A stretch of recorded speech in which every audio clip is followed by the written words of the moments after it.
Hello everybody and welcome back to another video. Now in today's episode, we got another viewer donation to unbox. Yeah, I'm really excited about this one. Like I said in the last viewer donations video, I am always excited when stuff shows up in my PO box. I have to give a bit of a backstory so that you can understand why I'm doing two of these videos so close to one another, because I just did a viewer donations video a couple videos ago. Well, the reason why this package wasn't featured in that video is because it got lost. Yeah, I'm not kidding. The carrier lost this package. They informed the sender that it was lost in transit, and then the sender told me the package was lost in transit, so, you know, sorry, it's not going to show up. Well, yesterday I just took a random trip to my PO box, and this was there. It showed up, so I was like, okay, what on earth happened? So somehow this got lost in transit, but then they found it, I guess, and it arrived, so we're going to be opening it up today. Now, to make this interesting, I did not go and look back at the email that the viewer who sent this package out to me sent me when he initially offered all these items to me. I do remember that there's all sorts of computer hardware in here. I think there's some RAM in here.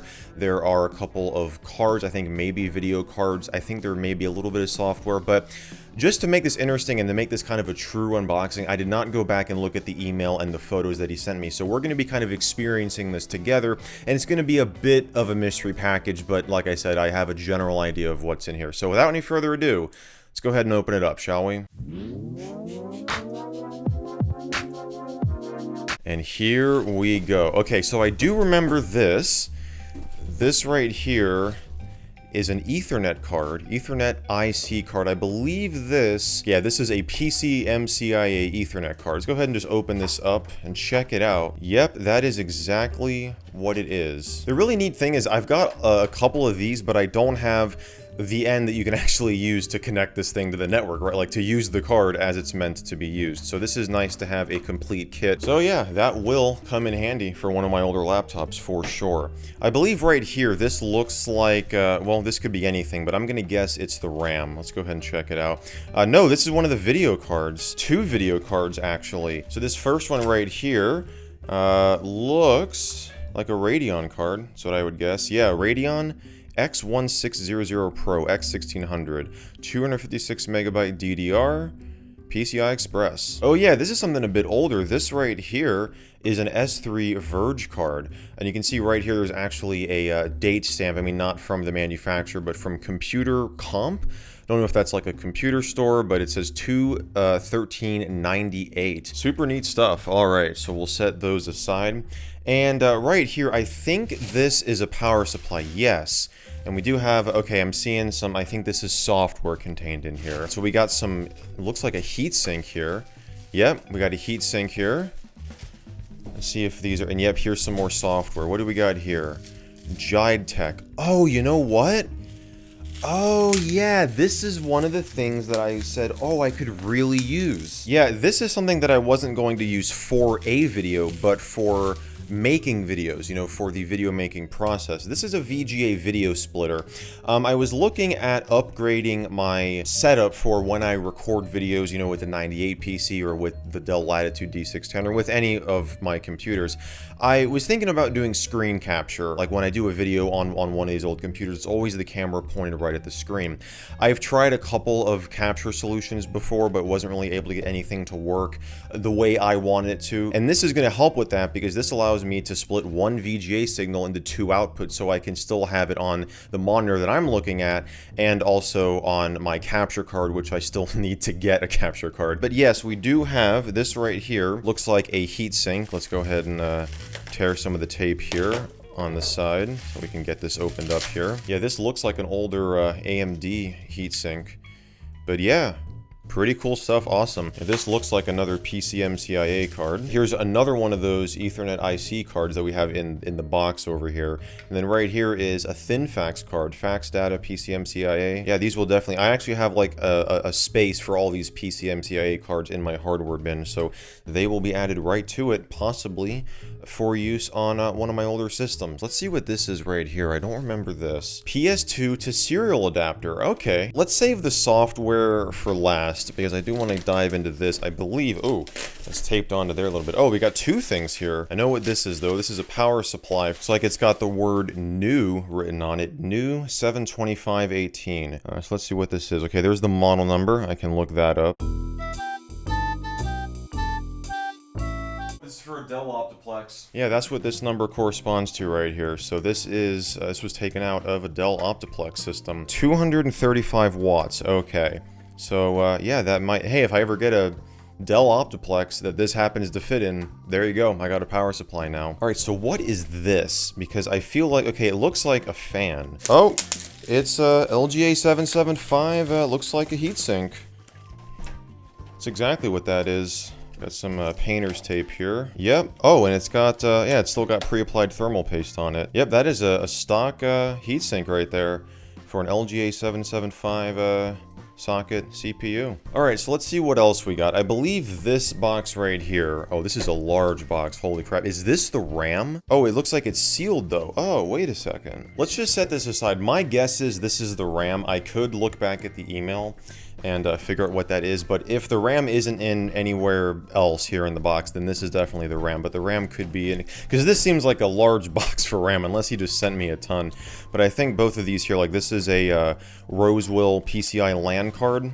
So there you go, that's, yep, that's what that is. And then this right here is an AGP GeForce FX 5500. Alright, so here's what we got left. This box right here contains the RAM, which is definitely, if this entire thing is filled with RAM, holy cow, that is a lot of RAM. But right here we got a copy of Microsoft Office 2000 Professional, the Academic Edition. And, oh, the jewel case is a little broken there. Yep, that is a piece of the jewel case right there. But yeah, the discs themselves are intact, which is the most important thing, right? So, we'll close that one up, and we'll grab disc number 1 here, pop it in, and, yeah, you can see that the top little lip here, this piece, has broken off. I've had that same thing happen before on, like, a ton of jewel cases. It's not that uncommon. I'm curious what this is. Dell PowerEdge Server PowerVolt Storage. Let's see. Oh, okay, so it's, yeah, it's like a CD/DVD storage case. Very cool. I don't own one of these. Kind of unique. I've not seen this before. I assume this contained driver CDs at one point. Maybe it was a promotional thing. That's definitely what it could be. This could be like a, you know, promotional thing given out at like a Dell, I don't know, conference or like a trade show or whatever. So that's cool. We'll set that aside. And right here, we've got the box of RAM. When I took it out, I thought this was something like brand new, because you see it's got like tape on here.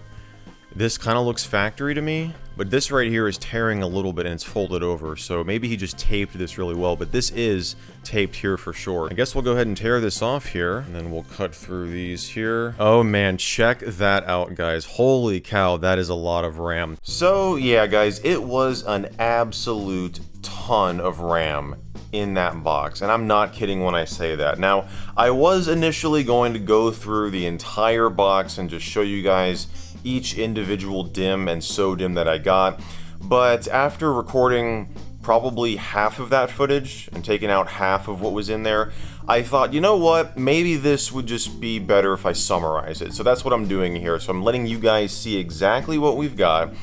There's a ton of RAM. I didn't know how many of you guys would want me to just like go through and read each individual DIMM for probably, I don't know, it might take me 20, 30 minutes to do all of that. So, because that's, I mean, like I said, there's a ton in here.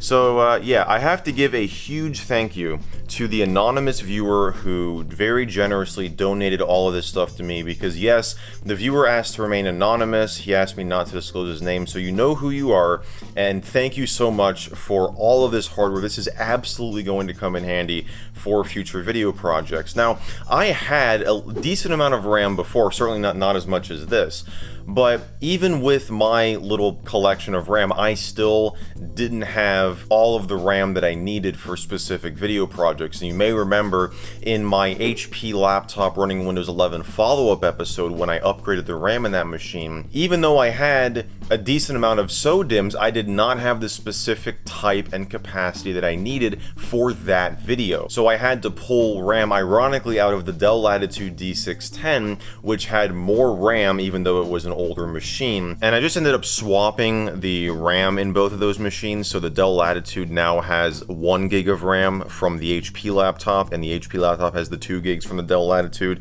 So yeah, I just figured it'd be better to have. And by the way, here it is right here. That's the HP laptop. The HP Compact 6510B. So I just figured since it's newer, it's probably better for it to have more memory than the Dell Latitude D610, which is older. But yes, one of the side effects of this though, now that I have all this computer hardware, it all was not going to fit in my computer hardware bin. So this is the hardware bin that I was using to store all my computer hardware, and yeah, not all this is going to fit. So what I had to do, and this is actually going to work out much better for me in terms of organization, I used all of the boxes, or at least most of them, that were sent to me inside of that package to store all the hardware. I guess while we're up here, I can show you guys my closet. This is at least one of my closets that I use to store pretty much everything that's been featured on the channel and some of the equipment that I use to make these videos. So I've got my camera box, my GH5 box, and the lens that I use. I've got my AT2020 box up there, which is the microphone that I normally use. Right now I'm using a Rode microphone that I've got on top of the camera just for convenience here, and I think that it does pretty well.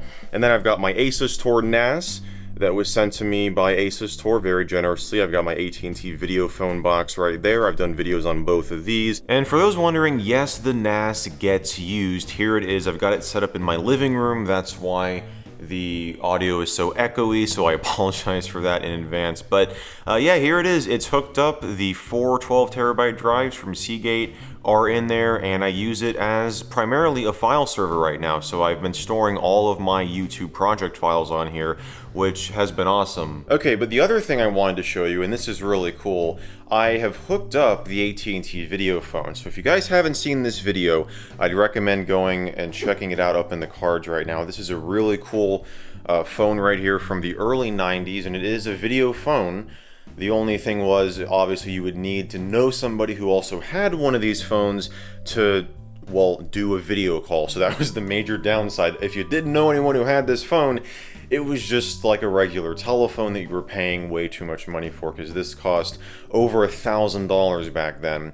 And yeah, but it does work. For those of you in the original video, I said that I wasn't able to hook it up because I did not have a phone line. I still don't have a home phone line, but what I did get is one of these right here. This is a Polycom Obitalk, or Ubitalk, however you want to pronounce it. And these are really useful little devices. What they allow you to do is plug in a home phone to the phone jack on the back of this, and you can then use that phone with your Google Voice number or a selection of other VoIP providers, though a lot of people who get these just choose to use their Google Voice number because Google Voice is free for domestic calls within the United States when you're calling to other US numbers. And that's why it literally says Google Voice on the front of the thing. The manufacturers put Google Voice there to let people know that you can use your Google Voice number with this thing.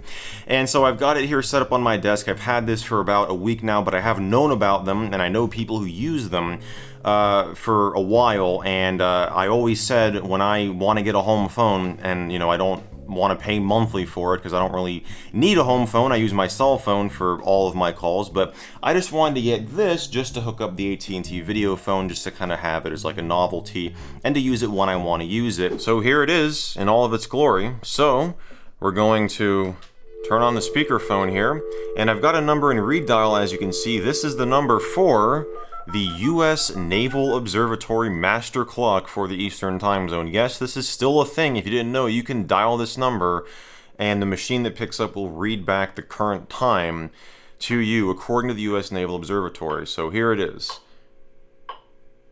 U.S. Naval Observatory Master Clock at the tone Eastern Daylight Time. 17 hours, 1 minute, 30 seconds. Yeah, so there you go. And then it'll read universal time. 1 minute, 35 seconds. So there you go. So yeah, I'm sure some of you didn't even know that that was still a thing, but yeah, you can dial that number, and if you ever have no other way of knowing what time it is, and all you have is a home phone, and you want to get the exact time according to the U.S. Naval Observatory, Well, there you go. That's the number you dial, and of course that's for the Eastern time zone. And yes, it does work for receiving calls.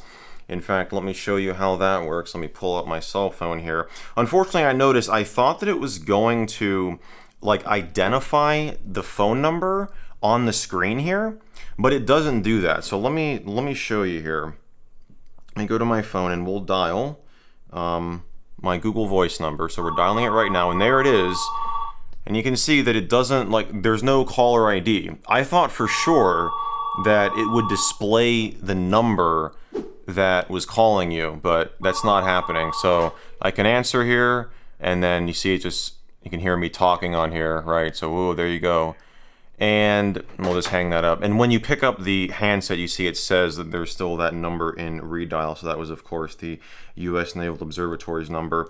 But yeah, this works with literally any home phone that you can plug into a phone jack on your wall. If you can do that, you can use it with this device right here, except, well, there is one major exception. The only phone that you're not going to be able to use with a device like this, or with any VoIP phone line for that matter, is a rotary telephone. And this is because rotary phones utilize pulse dialing, which a VoIP line does not know how to interpret a pulse signal. So if you plug a rotary phone into a VoIP phone line and start dialing, you'll eventually just get a busy signal because according to the phone line, you're not actually dialing anything. So you need to have a touchtone phone, which, you know, 99% of the people watching this video probably do, if you even have a home phone, that is.